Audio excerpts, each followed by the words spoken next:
अस्सलाम वालेकुम। आप देख रहे हैं डॉक्टर एन फे। आजकल आपको पता है कि बारिशों का सीज़न भी है, बल्कि अब तो बारिशें दोबारा शुरू हो गए हैं ख़त्म होके।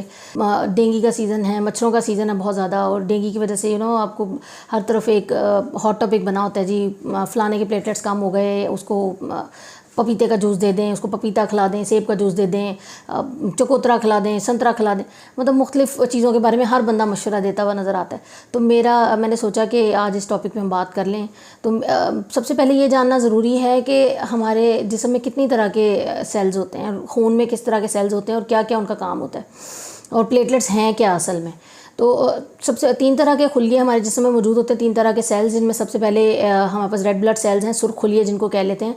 वो ऑक्सीजन लेके जाते हैं हमारे जिस्म के मुख्तलिफ़ हिस्सों में। उसके बाद आते हैं सफ़ेद खुलिये यानी वाइट ब्लड सेल्स। उनका काम है हमें इम्यूनिटी प्रोवाइड करना, क़ुव्वत मुदाफ़ियत प्रोवाइड करना। और तीसरी जो चीज़ है वो होते हैं प्लेटलेट्स। इनका काम होता है खून जमाना या उसको चलाने में मदद करना। तो ये 3 तरह के सेल्स हो गए। अब हम समझ आ गई कि प्लेटलेट्स होते क्या हैं। ठीक है, अब हम बात करते हैं कि प्लेटलेट्स कम होने की वजूहात क्या हो सकती हैं। तो बचपन में, जवानी में और बुढ़ापे में मुख्तलिफ़ किस्म की वजूहात मुख्तलिफ़ होती हैं। हर उम्र के लिहाज से मुख्तलिफ़ वजूहात हैं प्लेटलेट्स के कम होने की। लेकिन जनरली अगर हम देखना शुरू करें तो सबसे ज़्यादा कॉमन जो सबसे ज़्यादा आम जो वजह है जिसकी वजह से प्लेटलेट्स कम हो जाते हैं वो है वायरल बीमारियां। और उनमें वायरल में भी सबसे ज़्यादा जो कॉमन है वो है हेपेटाइटिस बी और सी। हेपेटाइटिस बी और सी के अंदर जिस्म में प्लेटलेट्स, खून के अंदर प्लेटलेट्स बहुत ज़्यादा कम हो जाते हैं। अच्छा, इसके अलावा बहुत सारी और भी बीमारियां हैं। इसके अलावा जो नेक्स्ट कॉमन आता है वो है कॉमन कोल्ड, यानी जो मौसमी फ़्लू हमारा होता है, नज़ला ज़ुकाम जो है, उसके साथ प्लेटलेट्स कम हो जाते हैं। फिर उसके बाद मलेरिया में, डेंगू में और बेतहाशा बीमारियां हैं जिनके अंदर आजकल तो डेंगू जैसे बड़ी ही आप सब भी सुन रहे हैं, हर करीब लोगों में, हर एक बंदे ने किसी ना किसी के करीब कोई एक पेशेंट होता है, सुन लिया होता है। तो उस तरह डेंगू में, मलेरिया में भी प्लेटलेट्स कम होने का इम्कान होता है। एक और वजह जो है वो ये उसमें इस तरह होता है कि हमारे पास इन्फेक्शन भी कोई नहीं है, जरासीम भी कोई नहीं है, बीमारी भी कोई नहीं है, लेकिन हमारा अपना ही जिस्म, हमारे जिस्म का एक हिस्सा जिसे तिल्ली कहते हैं, स्प्लीन कहते हैं, वही हमारे खून के खुलियों के ख़िलाफ़ एक एंटीबॉडीज़ बना देती है। तो वो उनको ख़त्म मारना शुरू कर देते हैं। तो ये तब ऐसे होता है कि प्लेटलेट्स टूटना ज़्यादा शुरू हो जाते हैं, कि प्लेटलेट्स वो तिल्ली की वजह से टूटते जाते हैं। ठीक है, तीसरी वजह है हमारे पास कि प्लेटलेट्स बन भी ठीक रहे हैं, बाहर से कोई इन्फेक्शन भी नहीं है, कोई बीमारी भी नहीं लगी, कोई वायरल फ़ीवर वगैरह भी नहीं है, और तिल्ली भी ठीक काम कर रही है, प्लेटलेट्स को तोड़ नहीं रही, लेकिन फिर भी प्लेटलेट्स कम हो रहे हैं। तो वो वजह क्या है कि प्लेटलेट्स बन ही कम रहे हैं। हमारी जो पीछे से बनाने वाली फैक्ट्री है प्लेटलेट्स, वो ही काम अच्छे तरीके से नहीं कर रही।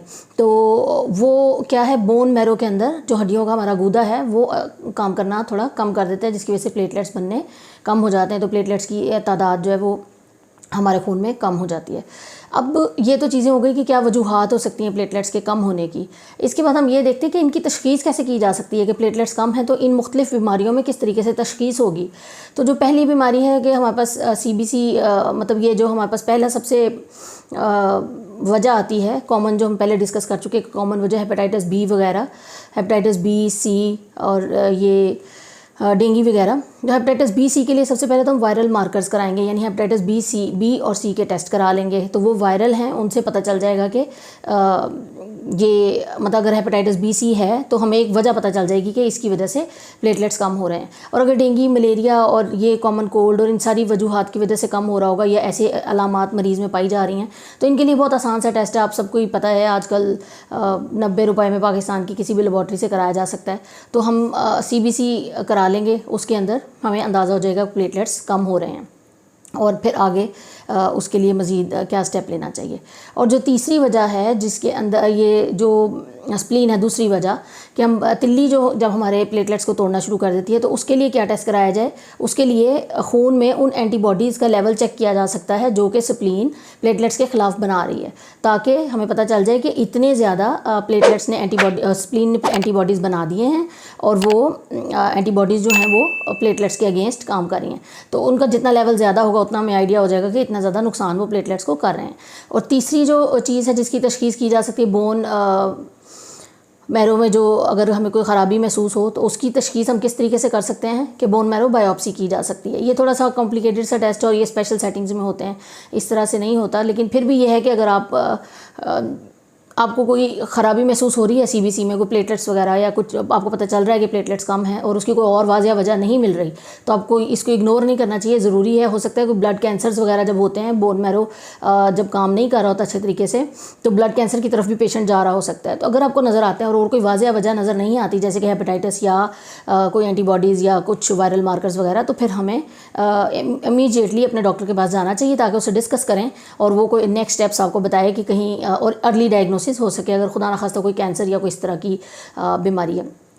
अच्छा, अब उसके बाद हम ये देखेंगे कि इन सारी बीमारियों में पेशेंट आएगा कैसे, हमारे पास पेशेंट प्रेजेंट कैसे करेगा। कि पेशेंट आएगा, उसके नाक से, मुंह से, दांतों से, मसूड़ों से खून आ सकता है या छोटे या बड़े पेशाब में खून आ सकता है। जिस्म पे ऐसे नीले धब्बे मिल सकते हैं जो कि पहले आम नीले धब्बों से मुख्तलिफ हैं या थोड़ा गैर मामूली किस्म के आपको लग रहे हों कि धब्बे जिस्म पे आ रहे हैं उसके। तो इन सारी सूरतों में भी सबसे पहला टेस्ट फिर भी सीबीसी ही होगा, आप वो करवाएं। आपको पता चलता है कि पेशेंट अगर प्लेटलेट्स थोड़े हैं तो आप फ़ौरन डॉक्टर के पास जाएँ और वो आपको ताकि नेक्स्ट उस पर गाइड करें। अच्छा, अब उसके अगली बात क्या है कि अब हमें मतलब पता चल गया पेशेंट आ गया है, हमें पता चल गया है कि इसकी प्लेटलेट्स कम हैं, तो ये कैसे पता चलेगा कि कितना परेशान होना है। यानी कि बहुत सारे लोग पूछते हैं कि किस हद तक प्लेटलेट्स गिर जाएं तो वो ख़तरनाक हो सकते हैं।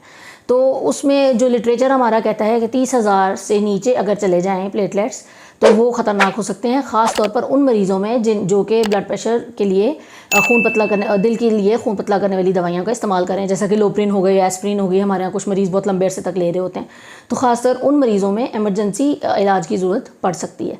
अच्छा, आखिरी बात यह है कि भी प्लेटलेट्स कैसे बढ़ सकते हैं। तो जो वैसे तो बहुत सारे हमें मालूमात मिलती रहती हैं, बहुत सारी वीडियोज़ आपने भी देखी होंगी, बहुत सारी चीज़ें हैं, लेकिन ख़ुद किसी भी डाइट का, किसी भी फल का, किसी भी चीज़ का डायरेक्ट रोल नहीं है खून में प्लेटलेट्स बढ़ाने के लिए। प्लेटलेट्स सिर्फ खून में तभी बढ़ सकते हैं जब हमारा हड्डियों का गुदा उसे ज़्यादा बनाए। लेकिन हाँ, विटामिन सी वाली जो खुराकें हैं वो मददगार ज़रूर साबित हो सकती हैं प्लेटलेट्स की बनने में, यानी कि वो हमारी हड्डियों को, गूदे को मदद कर सकती हैं कि वो प्लेटलेट्स को ज़्यादा बनाएं। आखिरी बात जो मेरे ख्याल से मैं आपको बताने लगी हूँ कि इसमें प्लेटलेट्स की कमी होने की वजह से खून पतला जब हो जाता है तो फिर हर वक्त एक रिस्क रहता है। हर वक्त का मतलब है कि भाई रिस्क रहता है पेशेंट्स में कि किसी भी टाइम को ब्लीड हो सकता है, जैसे कि दिमाग में या आंतों में या कहीं पे, तो वो ख़तरनाक है। इसलिए हमेशा जब भी आप आसान सा टेस्ट है उसके लिए सीबीसी, जिसे पहले भी बार बार मैंने बताया, तो सीबीसी कराएं। जब आपको लगे कि अच्छा प्लेटलेट्स का काउंट थोड़ा नीचे जा रहा है तो ज़रूर अपने डॉक्टर से डिस्कस करें ताकि वो आपको इसके बारे में आगे मज़ीद बताएँ। खुद से इसकी कोशिश ना करें, क्योंकि हर प्लेटलेट्स की कमी जब भी होगी, ज़रूरी नहीं है कि वो डाइट से ही हल होगी या फिर आप स्टेरॉइड्स ले लेंगे तो वो हल हो जाएगी। इसलिए देखिए, अगर डाइट और स्टेरॉइड्स अगर डायरेक्टली उसको प्लेटलेट्स को हेल्प नहीं भी अगर कर सकते तो ये ज़रूर है कि बर वक्त अगर तशख़ीस हो जाए प्लेटलेट्स के काउंट लो होने की तो जानलेवा होने से बचा जा सकता है। जानलेवा वो होने से रुक सकते हैं या वो जानलेवा साबित नहीं हो सकते। तो इसलिए एहतियात कीजिए, ख़ुद से इलाज करने से परहेज़ कीजिए। इंशाल्लाह मिलते हैं किसी नेक्स्ट वीडियो में। अल्लाह हाफ़िज़।